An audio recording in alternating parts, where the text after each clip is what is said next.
السلام عليكم ورحمة الله وبركاته. ازيكم يا حبايبي؟ عاملين ايه؟ يا رب تكونوا بخير.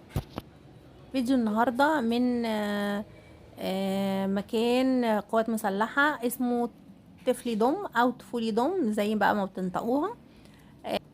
احنا موقعنا في مصطفى كامل على البحر. اللي جنبينا من ناحية اليمين نادي المعلمين. المكان حلو جدا زي ما انتوا شايفين، وهناك كمان اللي مميزه ان هو واسع وكافيترياته كده منظمة زي ما انتوا شايفين معايا كده. كمان الكافيتريات كل كافيتريا منهم واخدة مساحة حلوة جدا، وكلها كافيتريات شايفة البحر يعني. كمان التدريجة اللي في السلالم اللي انتوا شايفينها دي عطشة كده واسع. كمان شايفة كل الكافيتريات من كل الاتجاهات، وشايفة المكان كله. يعني المنظر ده تحفة بجد لوحده، شكل السلالم بشكل الكافيتريات بالليل كده وهي منورة عطشة، منظر جميل. على فكرة المكان ده بيبقى تحفة كمان اكتر بالنهار. يعني الصبح كده لو شايفين البحر مع السماء، مع التدريجات دي بتاعت السلم، مع شكل الشماسي بقى وهي مفرودة طبعا عشان الشمس. بس انا يعني بجد بحب اشوف الحاجة بالليل وبالنهار. تحكمي عليها اكتر بالنهار على فكرة، بس بالليل ده بالنسبة لي انسب لان الصبح بيبقى حر.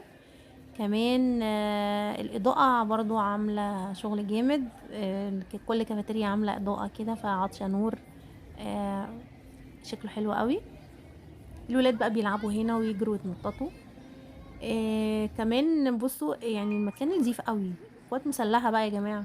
هنا بقى الولاد قاعدين لوحدهم على ترابيزة بيلعبوا بقى على الموبايل، وفي اللي بقى قاعدين على ترابيزة تانية بياكلوا.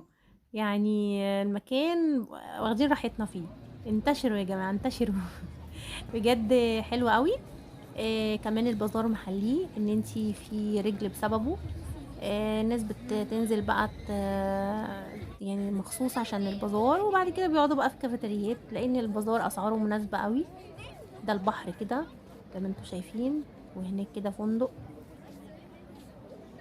وهنا كده الشماسي دي بتسطع بالنهار طبعا عشان الشمس. البازار تضرب يا عم. اعدلك المانج. المانج. القهوة النوتيلا اللي انا بحبها. بصي انت ما كلمتيني يا بنتي انا. القهوة دي كانت تحفة يا جماعة. انا بحب يا اما نوتيلا يا اما مانو.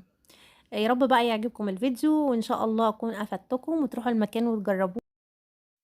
المكان موجود تحديدا تحت كوبري سيدي جابر الجديد في مصطفى كامل. ودي صورتي انا واصحابي هعرفكم عليهم. انا واصحابي حنان ومي وليزا.